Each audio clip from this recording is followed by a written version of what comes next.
그리스도의 말씀이 너희 속에 풍성히 거하여 모든 지혜로 피차 가르치며 권면하고 시와 찬송과 신령한 노래를 부르며 감사하는 마음으로 하나님을 찬양하고 또 무엇을 하든지 말에나 일에나 다 주 예수의 이름으로 하고 그를 힘입어 하나님 아버지께 감사하라. 하나님은 영이시니 예배하는 자가 영과 진리로 예배할지니라. 아멘.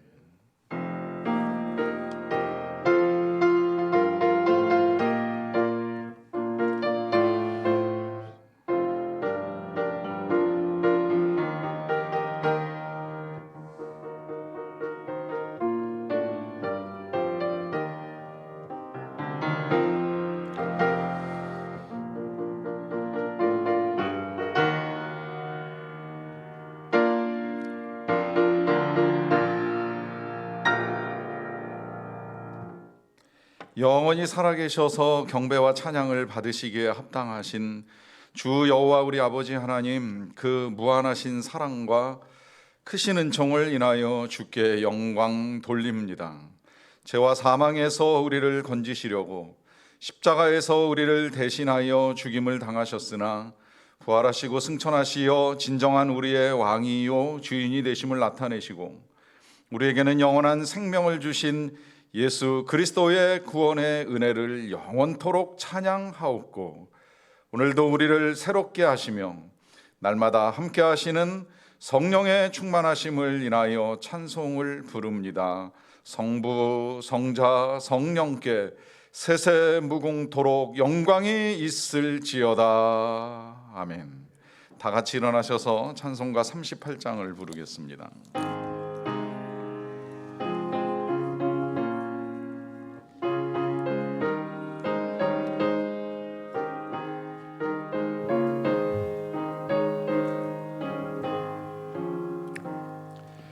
예수 우리 왕이여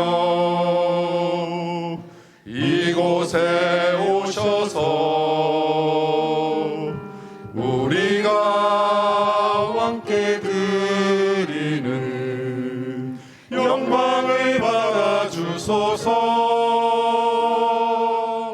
우리는 주님의 백성, 주님은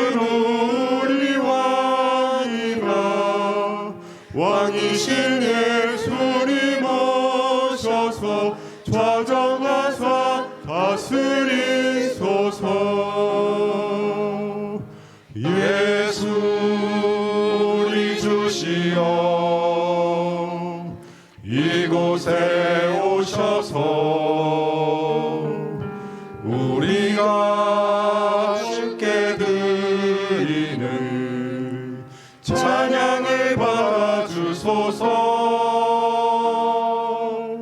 우리는 주님의 종들, 주님은 우리 주시라. 주 대신 예수님 오셔서 이 찬양을 받아주소서.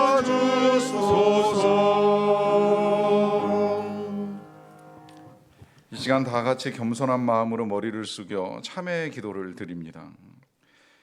신종 간염병의 확산이라는 국가적인 재난 속에서 우리의 가슴을 찢는 가장 큰 고통은 성전의 문이 닫히고 예배가 축소되며 함께 모여 예배 드릴 수 없음입니다. 교회가 바이러스 확산의 통로인 것처럼 비난받는 작금의 현실 속에서 세상을 향해 분노하기 이전에 지난날 우리의 신앙과 예배의 모습을 먼저 돌아보기 원합니다. 흠있고 훔치고 병들고 온전하지 않은 재물을 가지고 형식적으로 예배하던 이스라엘 백성들을 향하여 성전문을 닫아버리고 싶다 하셨던 하나님의 진노의 음성을 다시 듣게 하시고 우리의 죄와 허물에 대하여 애통하는 마음을 갖게 하옵소서. 지금까지 습관적으로 드려왔던 우리의 예배를 회개하고 다시 진정하고 온전한 예배가 회복되게 하옵소서. 우리의 삶과 신앙 가운데 깊이 파고들었던 과학, 정치, 재물을 마치 진리인 양 떠받들고 숭배하며 그것들을 우리 하나님처럼 섬겨왔던 어리석음을 파하여 주시옵소서. 이 작은 바이러스 앞에 벌벌 떠는 우리가 하나님 앞에 얼마나 아무것도 아닌 존재인지를 깨닫지 못하여 교만하게 생각하고 행하였음을 용서하여 주시옵소서. 이 위기 속에서도 사람의 생명을 살리는 일보다 정치적으로 이용하여 권력을 쥐거나 연장하고 경제적으로 이용하여 자신의 탐욕을 채우려는 제약들을 용서하여 주시옵소서. 지금도 여전히 옛적의 풍요 속에서 우리가 원하는 편한 길을 걷고자 하여 이 상황이 나아지기만을 바라는 우리의 뜻을 꺾어주시고 오직 주님의 깊으신 뜻 가운데 우리의 심령으로부터 모든 것이 회복되는 은혜를 누리게 하여 주시옵소서. 계속해서 주님과 나만이 알고 있는 은밀한 죄를 각자가 조용히 고백하는 시간을 갖겠습니다.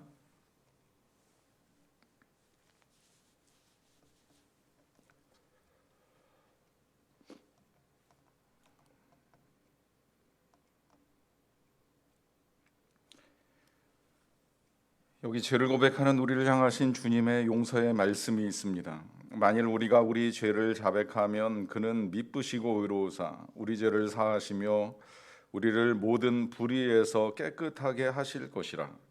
그러므로 그리스도 예수 안에 있는 자에게는 결코 정죄함이 없느니라. 아멘. 다 같이 사도신경으로 우리의 신앙을 고백합니다. 나는 전능하신 아버지 하나님 천지의 창조주를 믿습니다. 나는 그의 유일하신 아들 우리 주 예수 그리스도를 믿습니다. 그는 성령으로 잉태되어 동정녀 마리아에게서 나시고 본디오 빌라도에게 고난을 받아 십자가에 못 박혀 죽으시고 장사된 지 사흘 만에 죽은 자 가운데서 다시 살아나셨으며 하늘에 오르시어 전능하신 아버지 하나님 우편에 앉아 계시다가 거기로부터 살아있는 자와 죽은 자를 심판하러 오십니다. 나는 성령을 믿으며 거룩한 공교회와 성도의 교제와 죄를 용서받는 것과 몸의 부활과 영생을 믿습니다. 아멘.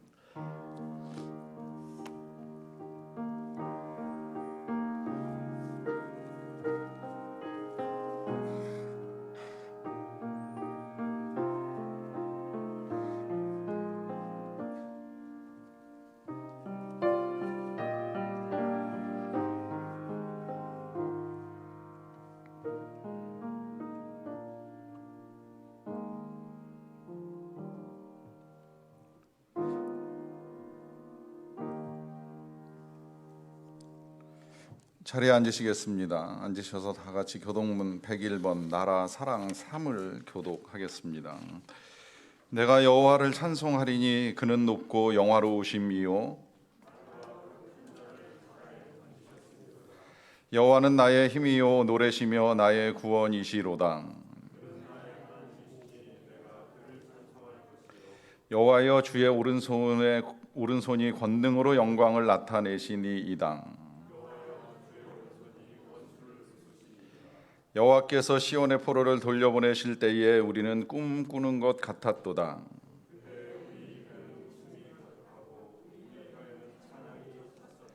그때의 문 나라 가운데에서 말하기를 여호와께서 그들을 위하여 큰 일을 행하셨다 하였도다.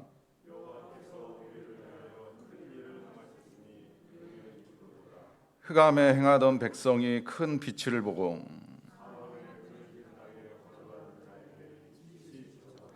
주께서 이 나라를 창성하게 하시며 나의 기업 이스라엘이여 복이 있을지어다 하실 것임이라. 아멘. 다 같이 찬송가 199장을 부르겠습니다.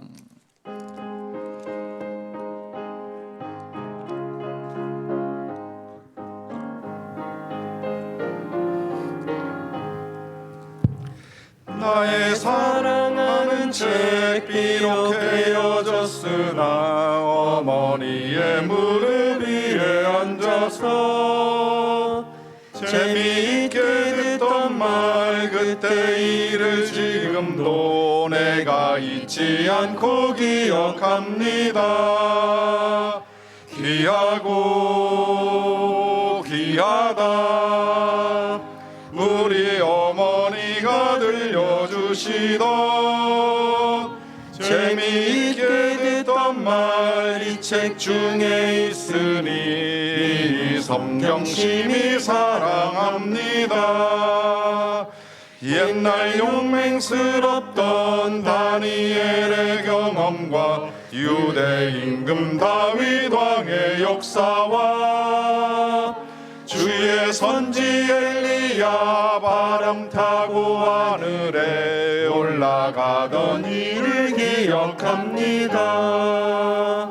귀하고 귀하다 우리 어머니가 들려주시던 재미있게 듣던 말 이 책 중에 있으니 성경심이 사랑합니다. 예수 세상 계실 때 많은 고난 당하고 십자가에 달려 죽임 당하니 어머니가 익으며 눈물 많이 흘린 것 지금까지 내가 기억합니다. 귀하고 귀하다 우리 어머니가 들려주시던 재미있게 듣던 말 이 책 중에 있으니 성경심이 사랑합니다. 그때 일은 지나고 나의 눈에 환하오 어머니의 말씀 기억하면서 나도 시시때때로 성경 말씀 읽으며 주의 뜻을 따라 살려 합니다. 귀하고 귀하다 우리 어머니가 들려주시던 재미있게 듣던 말 이 책 중에 있으니 이 성경심이 사랑합니다.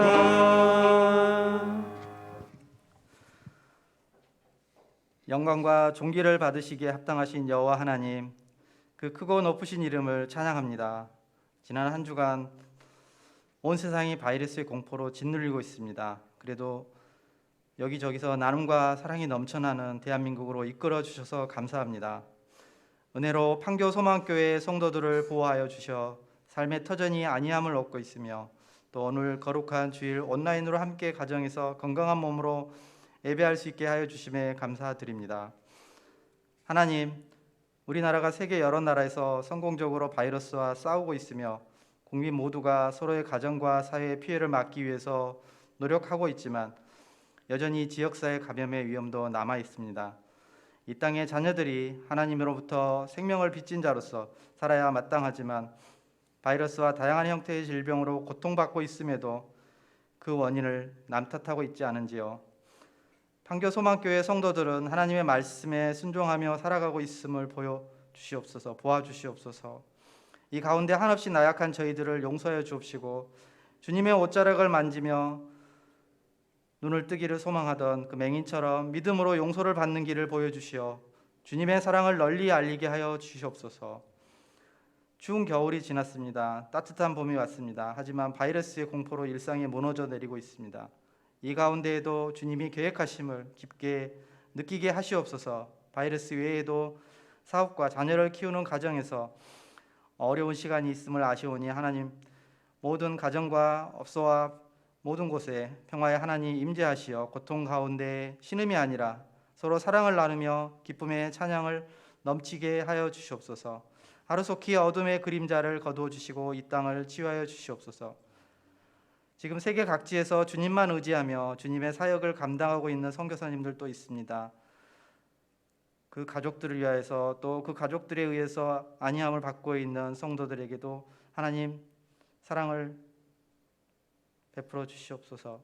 특히 특히 전 세계적인 감염증으로 인하여 선교자, 봉사자들조차도 한국 사람이어서 위협받는 현실을 보고 있습니다. 기존의 사역처에서 믿음의 자녀들이 무탈하게 또 충실히 맡겨진 사명을 감당하며 살아갈 수 있게 하여 주시옵소서.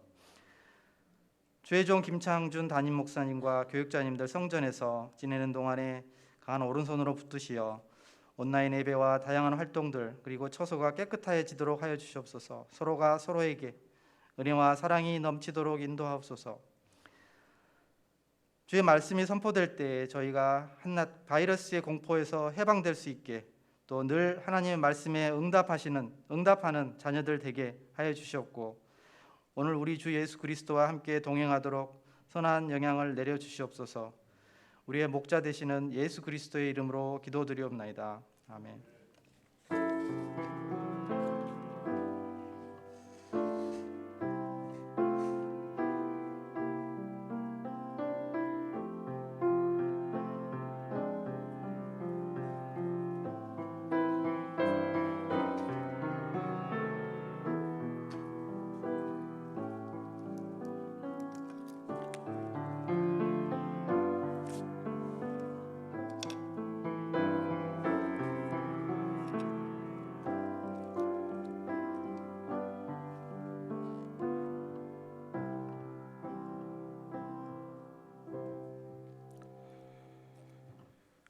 오늘 우리에게 주신 하나님의 말씀은 히브리서 4장 12절부터 13절까지 말씀입니다. 신약성경 357면 히브리서 4장 12절부터 13절까지 말씀입니다. 이 계시의 말씀을 제가 받들어 읽어드릴 때 살아계신 하나님의 음성을 들으실 수 있기를 바랍니다. 하나님의 말씀은 살아있고 활력이 있어 좌우에 날선 어떤 검보다도 예리하여 혼과 영과 및 관절과 골수를 찔러 쪼개기까지 하며 또 마음의 생각과 뜻을 판단하나니 지으신 것이 하나도 그 앞에 나타나지 않음이 없고 우리의 결산을 받으실 이의 눈앞에 만물이 벌거벗은 것 같이 드러나느니라. 아멘.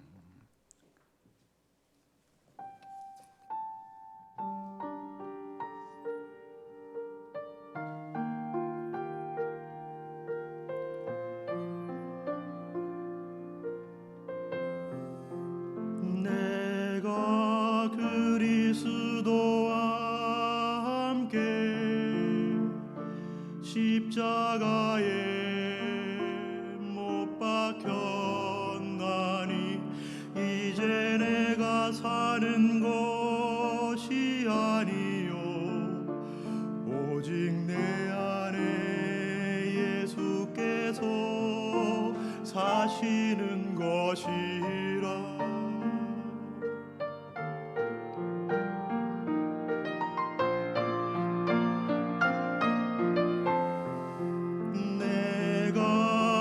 그리스도와 함께 십자가에 못 박혔나니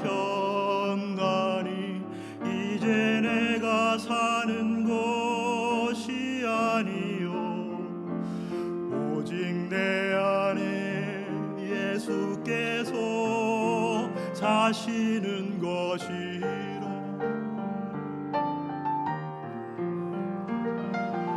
나를 위하여 자신을 버리사 향기로운 희생제물로 하나님께 드리셨네. 나를 사랑하신 그의 십자가 안에서 사는 것만이 생명의 길, 내 삶의 주인 그리스도.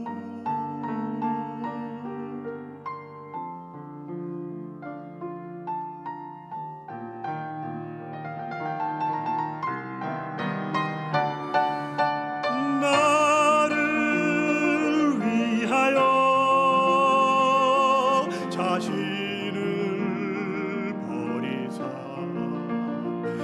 향기로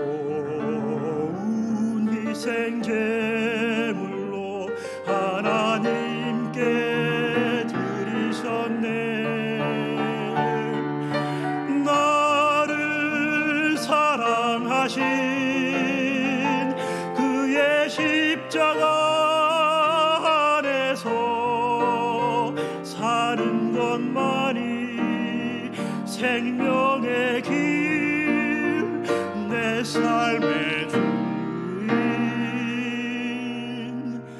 그리스도.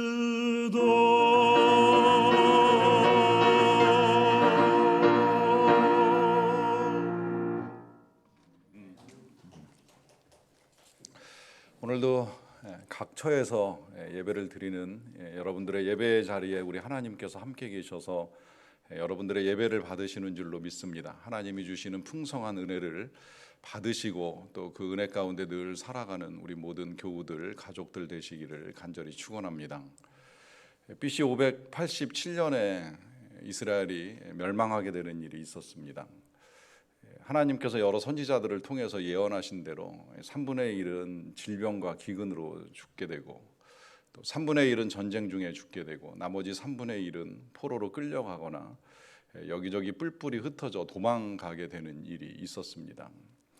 그때 포로로 바벨론에 끌려갔던 이스라엘 백성들이 그곳에서 노예 생활을 하면서 슬픈 노래를 부른 시가 성경에 실려 있습니다. 그들은 바벨론 강가에서 예루살렘 성전이 있었던 시온을 기억하며 울게 되는 일이 있는데요. 그들이 눈물을 흘렸던 것은 노예 생활의 고달픔이나 혹은 배고픔이 아니었습니다. 더 이상은 성전에 모여서 예배를 드릴 수 없다라고 하는 사실 때문에 그들은 고통스러워했습니다.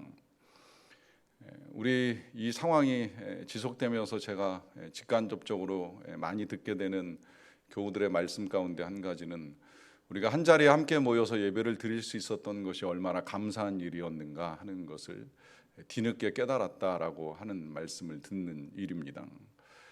모일 수 있다는 사실, 또 모여서 예배할 수 있다는 사실, 그리고 모여서 함께 교제하고 나눌 수 있다라고 하는 이것이 얼마나 귀하고 감사한 일이었는가 하는 생각을 다시 하게 되는 것이죠. 이스라엘 백성들도 성전을 잃어버리고 난 다음에야 그 성전이 얼마나 귀한 것이었는가 하는 것을 깨닫고 눈물을 흘리는 일이 있었습니다. 그러나 상황은 이제 돌이킬 수 없는 지경에 이르렀고, 그렇다면 이제 문제는 그 다음에 그들의 신앙을 어떻게 지켜가야 하는 것인가 하는 일이 남았습니다. 이때 이스라엘 백성들은 각자 흩어진 자리에서 회당을 만들기 시작을 합니다.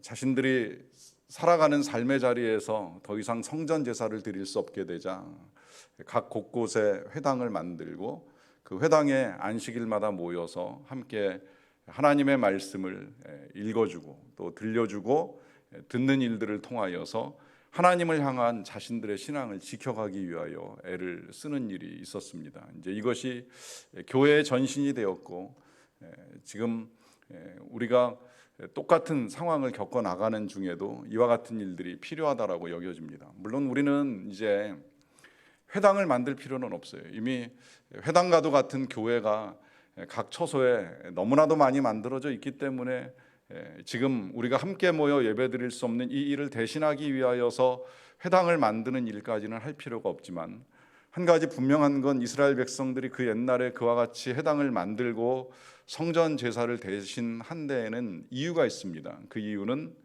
신앙을 지켜야 되기 때문입니다. 하나님을 향한 신앙, 그 신앙을 지키지 못하여서 나라의 멸망까지 초래했던 그 불행한 과거 역사를 되풀이하지 않기 위해서는 신앙을 지켜야 되고, 그 신앙을 지키기 위해서 그들은 회당을 만들어서 일주일에 한 번만이라도 함께 모여 예배하며 말씀을 듣는 가운데 그 일을 하기 위해서 애쓰는 일들이 있어 왔던 것입니다.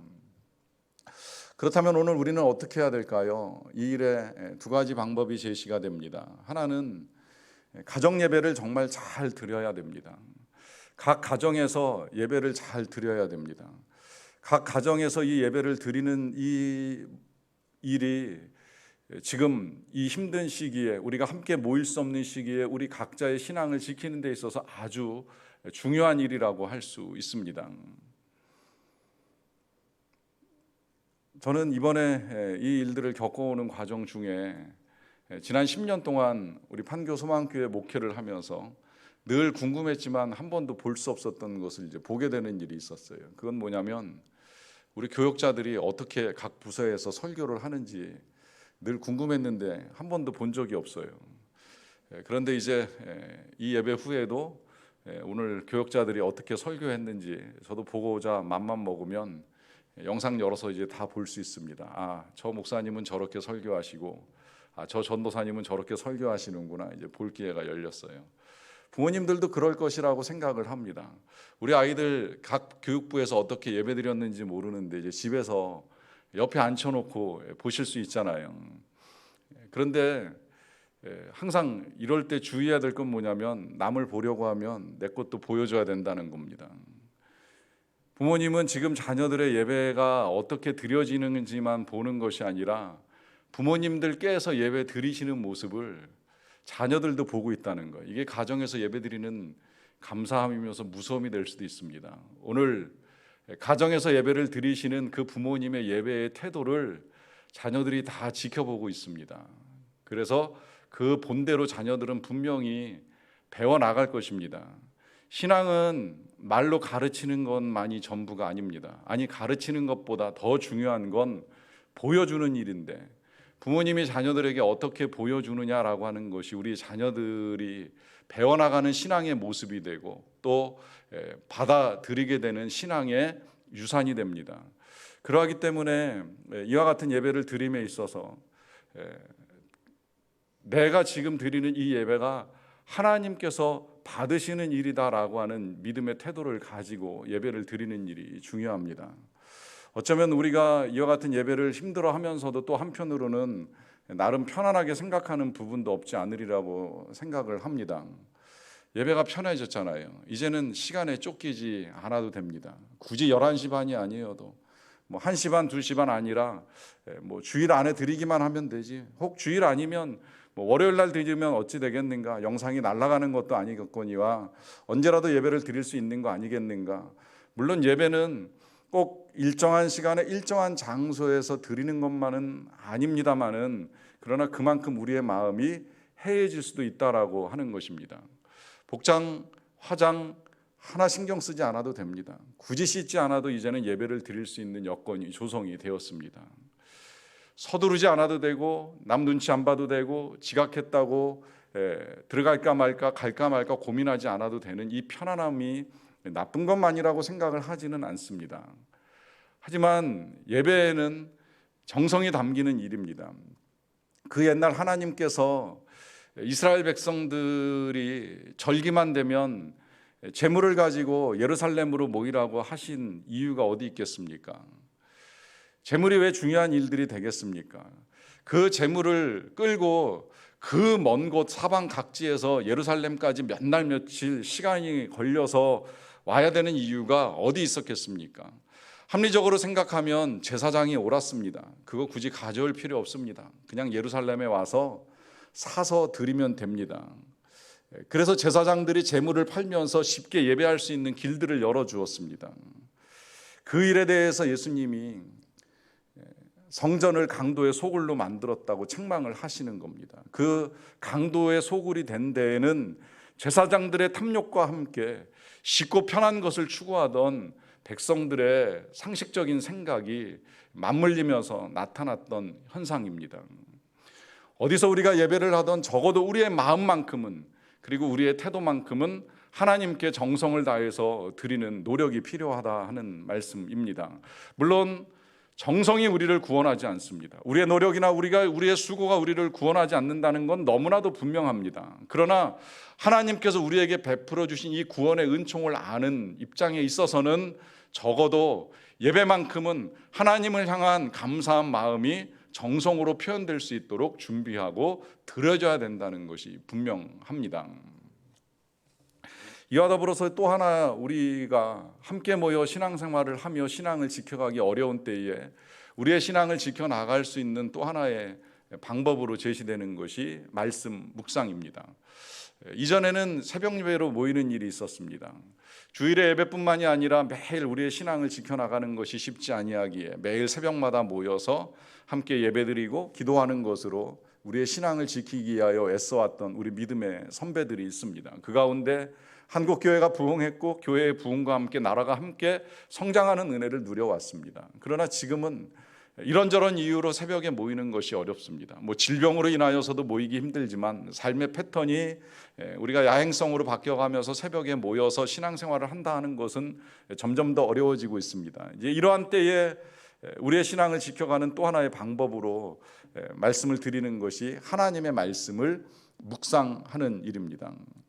감사하게도 저는 이 말씀을 묵상하는 걸 조금 일찍 배웠는데요. 고등학교 1학년 때 우리 교회를 다녀가셨던 박윤호 목사님께서 제자 훈련을 시켜주시면서 제일 먼저 가르쳐 주신 것이 말씀을 묵상하는 것이었어요. 매일마다 일정한 단락의 말씀을 읽고 생각하고 그 가운데 하나님께서 나에게 주시는 말씀이 무엇인지를 잘 들어보고 들은 대로 기록을 남기고 그 다음에는 그렇게 이제 살아보도록 하는 훈련을 받는 일이었습니다. 물론 그 훈련 이후에 뭐 제가 한 번도 끊어지지 않고 말씀 묵상을 계속 해왔던 건 아니에요. 저도 중간에 중단했던 적이 여러 번 있었고요.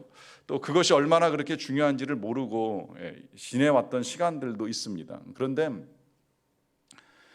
여러 번의 훈련의 기회를 가지다 보니까 이 묵상이 정말 중요한 것이구나 하는 것을 확실하게 알게 되는 일이 있었어요.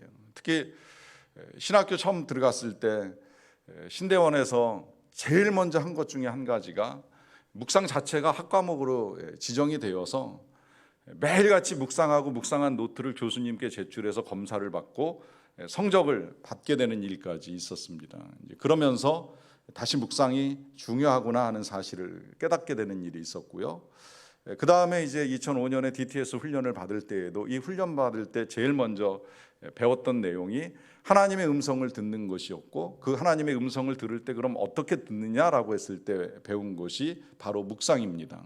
묵상을 통해서 하나님의 음성을 듣는 훈련을 하게 된 것이죠.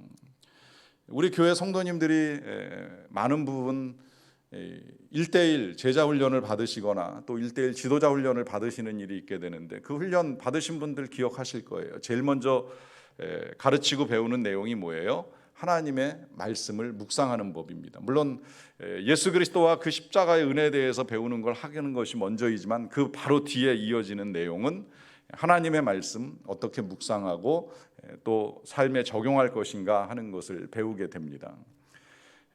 그만큼 중요하기 때문이에요. 묵상을 해야 된다는 거예요. 그 중요한 이유가 오늘 성경 본문에서도 이렇게 제시가 됩니다. 12절의 말씀 제가 다시 한번 읽어드리겠습니다. 하나님의 말씀은 살아있고 활력이 있어 좌우의 날선 어떤 검보다도 예리하여 혼과 영과 및 관절과 골수를 찔러 쪼개기까지 하며 또 마음의 생각과 뜻을 판단한다라고 말씀합니다. 여기 보시면 하나님의 말씀이 살아있다 그래요. 살아있을 뿐만이 아니라 활력이 있다 그래요. 이 말씀이 살아있는 이유는 말씀하시는 하나님이 살아계시기 때문이고, 그 살아있는 하나님의 말씀의 활력을 말씀합니다. 뿐만 아니라 하나님의 말씀은 검이라고까지 표현하고요. 또 그 검 중에서도 그냥 보통 검이 아니라 아주 예리한 검이고, 그 예리한 검이 혼과 영을 찌르고 관절과 골수를 찔러 쪼개기까지 한다라고 말씀해요. 관절과 골수를 찔러 쪼갠다는 이 말씀은 관절이 안 보이잖아요. 골수는 더 안 보이는데 숨어 있잖아요. 거기까지 말씀이 들어갈 수 있을 만큼 말씀은 우리의 숨겨진 모든 것들을 다 알게 해주시고 다 드러나게 하신다는 거예요. 심지어 그래서 마음의 생각과 뜻까지 판단하신다고 할 만큼 이 말씀이 얼마나 강력한 활력과 예리함이 있는지, 그래서 이 말씀 앞에 우리가 판단받는 것이 얼마나 중요한지를 분명하게 가르쳐 줍니다. 여러분, 우리의 삶은 하나님의 말씀으로 판단되어야 합니다. 하나님의 말씀이 우리를 분석할 수 있게 주어야 합니다. 내가 지금 어떤 길을 가고 있는지, 바른 길을 가고 있는지 잘못된 길을 가고 있는지, 하나님이 원하시는 길을 가고 있는지 아니면 내가 원하는 길을 가고 있는지, 선한 길로 가고 있는지 아니면 죄악의 길을 가고 있는지 내가 판단할 일이 절대 아닙니다. 하나님의 말씀으로 판단해야 돼요. 하나님의 말씀에 비추어서 나의 삶을 분석할 수 있어야 돼요. 가끔 안타까운 건 반대 일들이 종종 일어납니다. 자꾸 우리가 말씀을 분석하기 위해서 애를 써요. 들은 설교 말씀이 잘됐네 잘못됐네 분석하는 일은 둘째치고 이제는 성경까지 내가 판단하려고 애를 써요. 이거 사실이야 아니야 이거 거짓이야 이거 진짜야 아니야 이거 꾸며낸 거야. 하나님의 말씀이 어미롭게 살아계신 하나님의 음성인데 이 거룩한 하나님의 음성을 내가 조금 아는 그 지식과 상식을 가지고 진짜네 가짜네 판단하는 이 어리석은 일이 감행되고 있다라고 하는 거예요. 그것이 오늘 우리가 초래된 죄악이고 우리가 겪고 있는 삶의 현실입니다. 여러분, 바꿔야 돼요. 말씀이 내 삶을 분석하게 해야 돼요. 말씀이 내 삶을 판단하게 해야 돼요. 하나님의 말씀을 통해서 내 영과 혼의 상태뿐만 아니라 육신, 관절, 골수까지라도 다시 파헤쳐 들여다볼 수 있어야 돼요. 우리가 왜 이런 일을 겪고 있는가? 우리가 왜 이런 상황에 처하게 되었는가? 왜 이런 삶 속에서 하나님이 원하시는 건 과연 무엇일까 하는 것을 하나님의 말씀을 통해서 볼 수 있는 눈이 우리에게 다시 열려야만 합니다. 그럴 때에 살아있고 활력 있는 하나님의 말씀이 다시 우리에게 생기를 불어넣어 주시고 우리의 삶의 활기도 다시 회복이 되는 거예요. 우리가 갈수록 답답함이 커져가는 이때에 어떻게 활력을 찾을 수 있다고 생각을 합니까? 여러분, 이 활력이 그냥 단순히 치료제가 개발되고 백신이 개발되는 걸로 회복될 거라고 생각하지 마십시오. 여러분, 잘 생각을 해보시면 그 이전에는 우리가 건강하지 못해서 힘든 삶을 살았습니까? 질병이 없었을 때에는 그럼 우리가 활기찬 삶을 살았습니까? 여러분, 하나님의 말씀이 우리의 삶 가운데 생명력을 불어넣어 주지 아니하면 여전히 우리는 나약한 삶을 살 수밖에 없는 인생입니다. 하나님의 말씀만이 우리에게 활력을 줍니다. 이걸 골로새서 3장 16절에서는 이렇게도 말씀을 하시는 거예요. 그리스도의 말씀이 너희 속에 풍성히 거하여 모든 지혜로 피차 가르치며 권면하고 시와 찬송과 신령한 노래를 부르며 감사하는 마음으로 하나님을 찬양하라. 여기 보시면 그리스도의 말씀이 너희 속에 거한다라고 표현을 해요. 거한다. 이게 참 기가 막힌 표현이에요. 말씀이 채워진다, 말씀이 전해진다라고 표현하지 않고 거한다는 건 사람이 거하는 것처럼 말씀이 우리의 마음속에 살아있을 수 있다는 걸 의미합니다. 그것도 그냥 거하는 것이 아니라 풍성히 거할 수 있다라고 하는 것인데, 그렇게 되면 그때 지혜가 생겨나고 그때 가르칠 수도 있고 그때 찬송도 되고 그때 노래도 부르고 그때 감사하게 된다는 거예요. 뒤에 열거된 많은 것들은 그리스도인의 활력을 말하는 겁니다. 이 활력이 어디에서부터 시작이 되느냐? 그리스도의 말씀이 우리 안에 살아있을 때에 가능하게 된다는 거예요. 결국 이 그리스도의 말씀이 우리 안에 거한다는 건 주님이 우리 안에 거하신다는 것이고, 주님이 우리 안에 거하신다는 것이 다시 말하면 성령의 충만함이 되는 것이고, 그 충만함 가운데 우리가 노래하고 찬양하고 또 감사하는 활력 있는 삶이 가능하게 됨을 말씀하십니다. 여러분, 지금 우리가 2월 달부터 계속해서 세미나가 진행되고 있는 거 알고 계시죠? 원래 우리 교회는 2016년부터 시작해서 이제 매 봄마다 계속 세미나를 진행해 왔어요. 예수님과 행복한 동행 세미나입니다. 첫 해에는 그래도 한 30-40분 함께 세미나에 참여하셔서 일기도 쓰고 하시면서 이제 동행하는 일을 힘써 오시는 일이 있었어요. 이듬해 봄에도 계속해서 세미나는 열었지만 생각하는 것보다는 이제 많지 않은 분들이 세미나에 참여하셔서 함께 일기를 쓰고 주님과 동행하기 위해서 애쓰시는 일들을 해 오는 일이 있었습니다. 그렇게 몇 년 하는데 생각보다 많이 참여를 안 하셔요.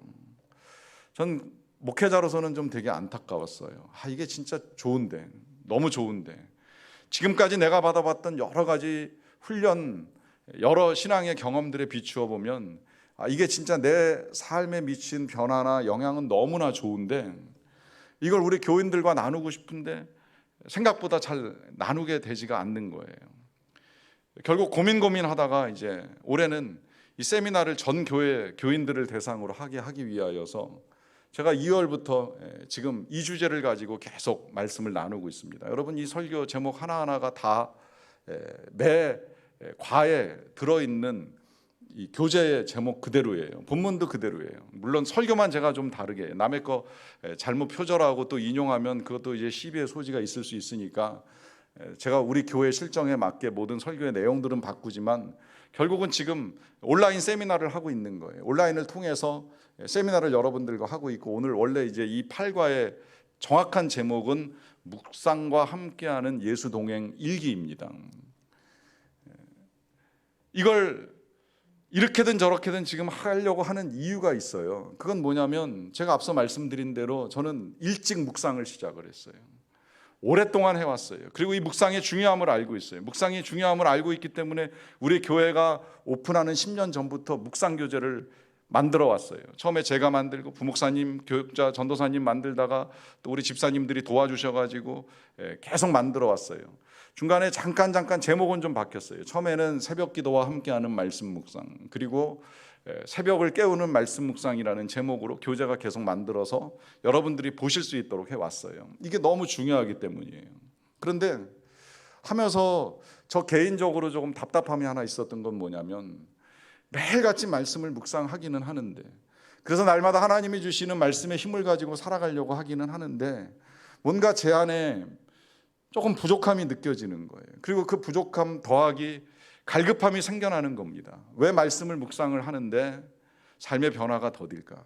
성도들의 삶의 변화에 더딤은 둘째치고 제 안에 변화가 더딘 이유는 무엇인가라고 고민하던 중에 하나님께서 저로 하여금 일기를 쓰는 걸 알게 해주셨던 거예요. 이 일기가 유익했던 건 뭐냐면, 하루를 마무리하면서 다시 돌아보게 됩니다. 내가 아침에 어떤 말씀을 묵상하고 그 말씀을 삶에 어떻게 적용하며 살아왔는가. 또 뿐만 아니라 내가 하루를 사는 동안에 살아계신 우리 예수님과 어떻게 살았는가. 나름 신앙인이라고 믿음을 가졌다고 말하기는 하는데 그 신앙을 가지고 믿음 가운데 주님과 어떻게 살아왔는가. 돌아보는 일을 하게 된 거죠. 돌아보니까 생각보다 한심스럽더라고요. 이 일이 모든 목회자들이 다 겪는 일이기 때문에 때로는 그 일이 위로가 되긴 합니다만, 그렇다고 해서 그 위로만으로 남들도 다 그렇게 사는데 나도 그렇게 살면 되지, 쉽게 말할 수 있는 일은 아니라는 걸 깨닫게 된 것이죠.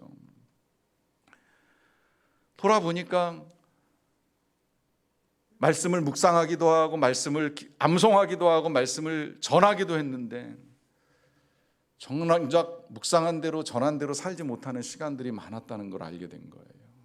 그러면서 이 일의 중요함을 깨달은 겁니다. 동행하는 일이 필요하구나. 그리고 동행을 어떻게 했는지 돌아보는 일도 필요하구나. 이제 그런 면에서 이 예수 동행 일기를 은혜를 담는 그릇이다, 이렇게까지 표현을 합니다. 은혜를 담는 그릇.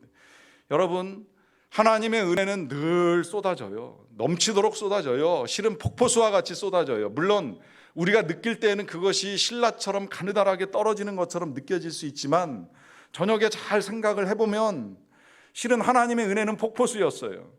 여러분, 지금도 하나님의 은혜가 쏟아지고 있는 거예요. 교회 문이 닫혔다고 은혜가 메마른 게 아니에요. 어제도 하나님은 우리에게 건강함의 은혜도 내려주셨고, 또 우리와 동행하는 은혜도 내려주셨고, 우리가 하나님의 은혜 가운데 살아갈 수 있는 일용할 양식으로부터 많은 것들을 우리에게 부어주셨어요. 문제는 그걸 담아낼 만한 믿음의 그릇이 우리 안에 없었던 거예요. 아무리 은혜가 쏟아져도, 아무리 많은 물이 폭포수처럼 쏟아져도 그릇을 받치지 않으면 그 물을 받을 수 없는 것처럼, 우리가 그릇을 준비하지 아니하면 하나님의 은혜가 아무리 풍성해도 그걸 담아내지 못한다는 거죠.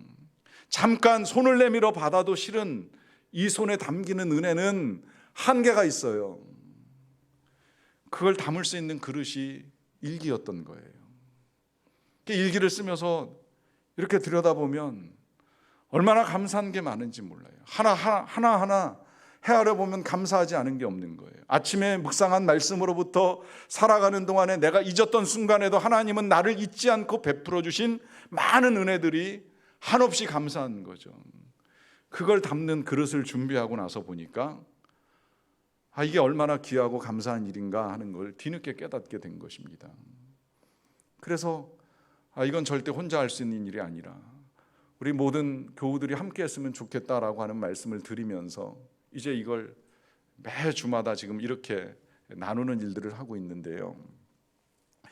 이 묵상의 중요성을 제가 너무나 잘 알고 있기 때문에 우리 교회에서도 몇 차례 그 수요 성경 강의 시간을 통하여서 세미나를 했던 적이 있어요. 또 뭐 우리 교회뿐만이 아니라 이제 외부에서 이 일에 대해서 강의 부탁을 받으면 강사로 나가서 이걸 전하게 되는 일이 있는데, 그렇게 세미나를 하거나 강의를 하게 될 때에 제가 꼭 묵상을 정의하면서 보았던 성경 구절이 한 군데가 있습니다. 시편 16편 말씀인데요. 먼저 8절과 9절을 제가 읽어드릴게요. 내가 여호와를 항상 내 앞에 모심이요 그가 나의 오른쪽에 계심으로 내가 흔들리지 아니하리로다. 이러므로 나의 마음이 기쁘고 나의 영도 즐거워하며 내 육체도 안전하게 살리라. 자, 요 말씀이 묵상이 뭐예요? 하고 질문한다면 제가 내려드리는 묵상의 정의입니다. 8절 보시면 하나님을 앞에 모시는 거예요. 또 하나님을 오른쪽에 모시는 거예요. 이걸 제가 이렇게 표현해 드려요. 어린 자녀가 공부가 필요해서 가외 선생님 불렀을 때 마주 앉아 공부할 수 있잖아요. 가외 선생님하고. 또 옆에 선생님이 앉아서 가르쳐 줄 수 있잖아요. 묵상 그렇게 하시라고 말씀을 드리는 거예요. 혼자 하지 마시고, 성경 펴놓고 혼자 성경 분석하려고 하지 마시고, 하나님 가르쳐 주세요. 가외 선생처럼 하나님과 마주 앉아서, 아니면 옆에 앉아서 좀 가르쳐 주세요. 말씀해 주세요. 모시라는 거예요. 이게 묵상이에요. 다른 게 묵상이 아니에요. 성경을 보고 내가 이걸 뭔가 찾는 것이 아니라 하나님과 마주 앉고 하나님을 오른쪽에 모시는 게 묵상입니다. 그럼 어떻게 된다고요? 여기 결과가 나와요. 내가 흔들리지 아니합니다. 나의 마음이 기쁩니다. 나의 영혼도 즐거워합니다. 심지어 내 육체까지도 안전해집니다. 이게 묵상의 결과예요. 요즘 같은 세상에서 영혼이 흔들리고 마음을 빼앗기기 쉬운 이런 세상에서 우리가 흔들리지 아니하는 마음과 담대함을 가지고 살아갈 수 있는 그 힘, 능력, 묵상에서 나오고, 그 묵상은 하나님과 마주 앉고 주님과 마주 앉는 거예요. 어떻게 보면 이게 동행이라고 생각을 하셔도 틀리지 않아요. 굳이 묵상과 함께하는 동행이라고 표현을 했지만 뭐 그냥 묵상이 동행이고 동행이 묵상이다 해도 틀리지 않는 거예요. 왜? 하나님과 마주 앉아서 하루를 시작하는 거예요. 하나님과 나란히 앉아서 하루를 시작하는 거예요. 뿐만 아니라 하나님과 함께 이제 일과를 시작을 하는 거예요. 이게 묵상이고 이게 동행이에요. 그때 우리의 영혼이 즐거워하며 마음도 기쁘고 육체까지도 건강하게 지켜주신다는 약속을 하시는 겁니다. 이 묵상의 결과가 여기서 멈춰지지 않습니다. 조금 전에 보았던 그 시편 16편 뒤에 이어지는데요. 10절과 11절입니다. 이는 주께서 내 영혼을 수월해 버리지 아니하시며 주의 거룩한 자를 멸망시키지 않으실 것임이니이다. 주께서 생명의 길을 내게 보이시리니 주의 앞에는 충만한 기쁨이 있고 주의 오른쪽에는 영원한 즐거움이 있나이다. 주님께서 내 영혼을 버리지 아니하신다는 이 믿음, 또 나를 멸망시키지 않을 것이라고 하는 이 믿음이 어디에서 나옵니까? 바로 주님이 앞에 계신 걸 알고 옆에 계신 걸 믿기 때문이에요. 뿐만 아니라 주님이 생명의 길을 주신다고까지 약속을 하시잖아요. 주님 앞에 충만한 기쁨이 있고 주님의 오른쪽에 영원한 즐거움이 있다는 걸 알기에 주님과 함께 묵상하면서 동행하는 삶을 이루어 가겠다라고 하는 시인의 고백입니다. 여러분, 이 시를 쓴 사람이 다윗입니다. 다윗은 뭐 한때 왕으로 영화와 즐거움을 누리는 일은 있었지만 그의 삶에도 고난은 없지 않았어요. 그야말로 생명의 위협을 받는 일이 여러 번 있었습니다. 그 위협 가운데서도 그가 이 고난을 이겨나갈 수 있는 이유가 어디에 있었는가? 하나님을 자신의 앞에 모신 거예요. 하나님을 자기 오른편에 모신 거예요. 그래서 흔들림 없이 살아가는 거예요. 그리고 하나님이 생명의 길을 열어주시는 것을 믿는 거예요. 그러하기 때문에 고백을 하는 거예요. 주의 앞에 즐거움이 있나이다. 주의 오른쪽에 기쁨이 있나이다. 오늘 사모님 예수 동행일기 한 편 읽어드리고 말씀을 마칠게요.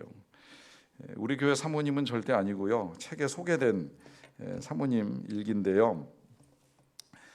잘 들어보세요. 아침 묵상 본문이다. 근신하라 깨어라 너희 대적 마귀가 우는 사자같이 두루 다니며 삼킬 자를 찾나니. 아침부터 말씀으로 근신할 것을 미리 말씀해 주셔서 참 다행이다. 정말 대적 마귀가 우는 사자같이 입을 떡 벌리고 걸려 넘어져서 입속에 쏙 들어와 자기 밥이 되도록 곳곳에 덫을 놓았다. 아이들과 함께 있는 곳에 덫을 놓았고, 가족 사진 촬영할 때, 제자 훈련 시간에, 장로님들과 함께하며 교제하는 시간에 아이들과 남편과 같이 있을 때가 최대 고비였고, 집에 돌아와 뒷정리할 때 마지막 덫을 놓았다. 아침에 말씀을 보지 않았더라면 오늘 마귀는 포식을 했을 것이지만, 안타깝게도 아침부터 말씀을 먹었기 때문에 마귀는 꼼짝 못하고 나가 떨어졌다. 야, 이 간교한 자식아, 할 테면 해봐라. 네가 좋아한 이 일은 일어나지 않을 거다. 썩 물러가라. 아슬아슬했던 순간이 많았지만 참 감사하게도 말씀을 붙잡게 하셨다. 말씀과 함께, 주님과 함께 행복한 동행하시면서 이와 같이 승리하는 삶을 살 수 있는 저와 여러분들이 다 되시기를 간절히 축원합니다. 함께 기도하겠습니다.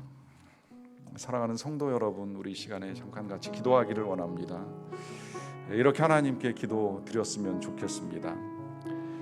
말씀과 함께 동행하기 원합니다. 주님과 함께 동행하기 원합니다. 신앙을 지켜가기 어려운 때에 가정에서 가족들과 함께 예배를 드리며 또 말씀을 묵상하며 말씀과 함께 우리의 이 귀한 믿음을 지킴으로 주님과 동행하고 승리하는 삶 살기를 원합니다. 각자의 고백을 우리 주님께 드리는 시간을 잠시 함께 가지도록 하겠습니다.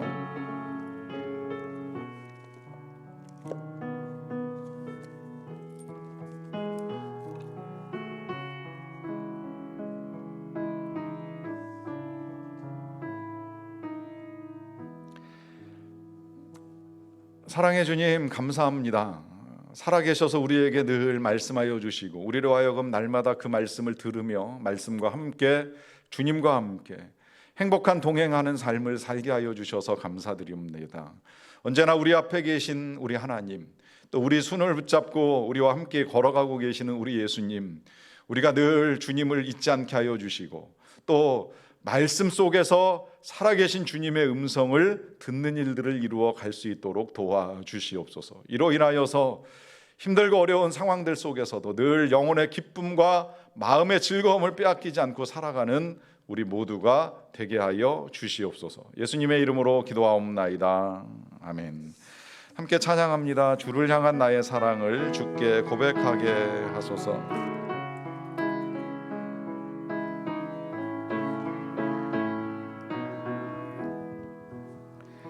주를 향한 나의 사랑을 주께 고백하게 하소서. 아름다운 주의 그늘 아래 살며 주를 보게 하소서. 주님의 말씀 선포될 때에 땅과 하늘 진동하리니 나의 사랑 고백하리라.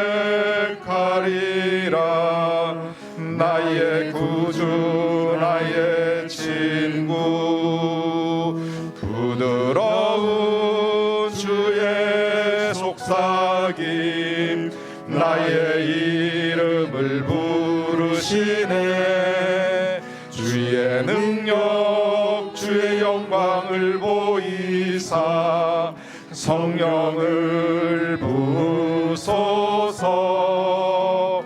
메마른 곳 거룩해지도록 내가 주를 찾게 하소서. 내 모든 것 주께 드리리.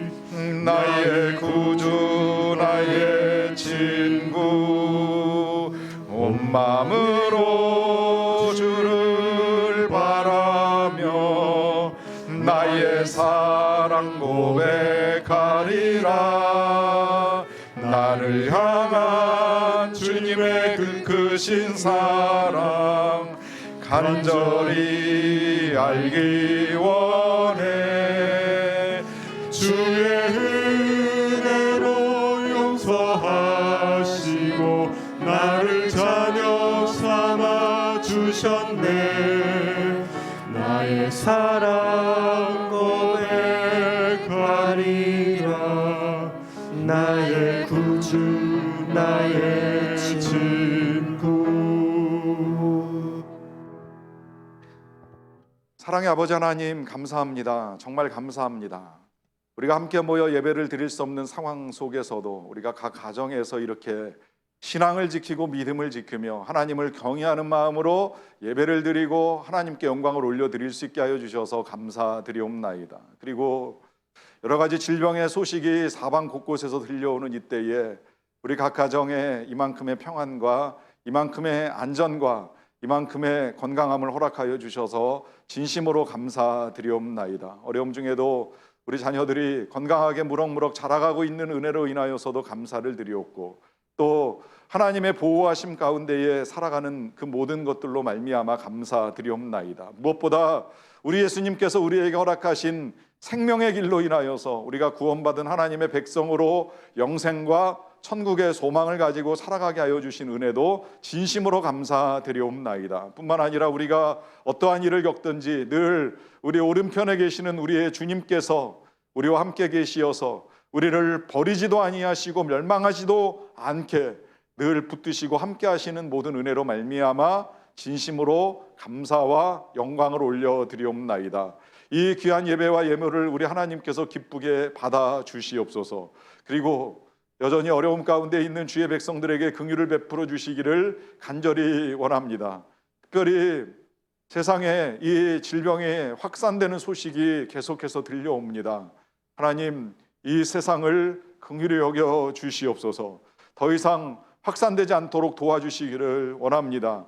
많은 의료진들이 치료하는 일들을 하다가 함께 감염되고 고통받는 일들이 일어나고 있습니다. 하나님, 불쌍히 여겨주시고 도와주시옵소서. 어서 속히 치료제와 백신이 개발될 수 있도록 도와주시고, 일로 말미암아 무고하게 생명을 잃고 세상을 떠나는 사람들이 더 늘어나지 않도록 도와주시옵소서. 이 일들 가운데에 우리가 더 하나님 앞에 겸허하기를 원하나이다. 세상에 물질과 또 눈에 보이는 것들만을 추구하며 살아왔던 우리의 삶을 회개하며 이제는 보이지 아니하시는 하나님을 더욱 경외하며 하나님만을 믿고 따라 살아가기를 원하옵나니, 하나님, 우리의 삶이 변화되는 역사를 이루어 갈 수 있도록 도와주시옵소서. 이러한 일들 속에서도 국경의 문을 걸어 잠그고 또 자신들의 이기심에 빠져 함께 협력하며 힘써 나가야 될 이 일에 잘못된 생각과 정책을 이루어가는 일들이 없도록 도와주시고,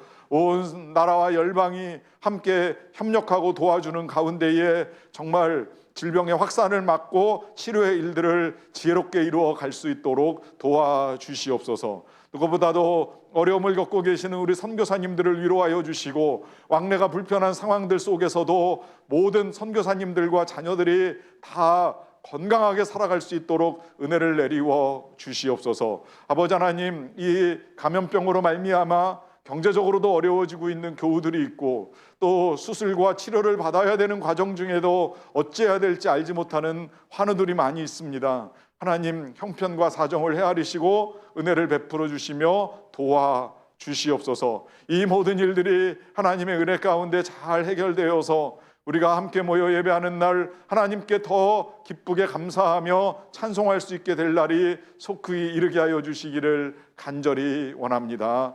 우리를 치료하시는 예수님의 이름으로 기도하옵나이다. 아멘.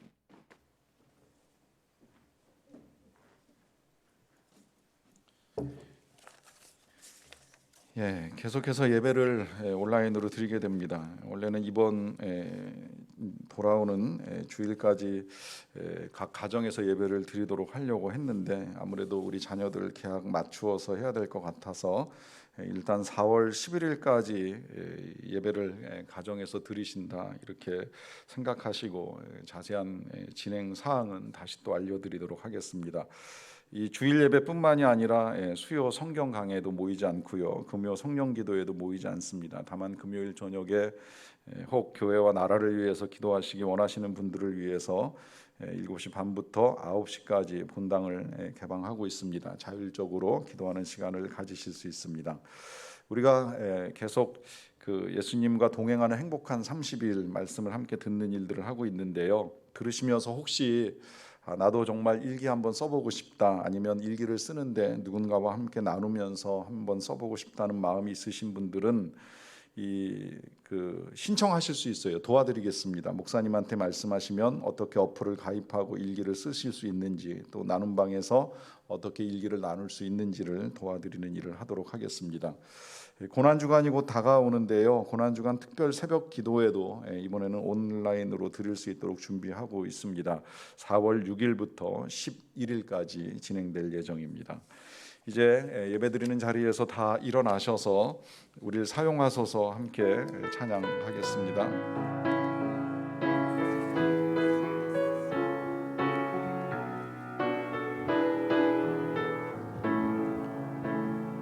우리에겐 소원이 하나 있네. 주님 다시 오실 그날까지 우리 가슴에 새긴 주의 십자가 사랑, 나의 교회를 사랑케 하네. 주의 교회를 향한 우리 마음, 희생과 포기와 가난과 고난, 하물며 죽음조차 우리를 막을 수 없네. 우리 교회는 이 땅의 희망, 교회를 교회 되게, 예배 되게 우리 사용하소서. 진정한 부흥의 날 오늘 임하도록 우리 사용하소서. 성령 안에 예배하리라. 자유의 마음으로 사랑으로 사역하리라. 교회는 생명이니 교회를 교회 되게, 예배 되게 우리 사용하소서. 진정한 부흥의 날 오늘 임하도록 우리 사용하소서.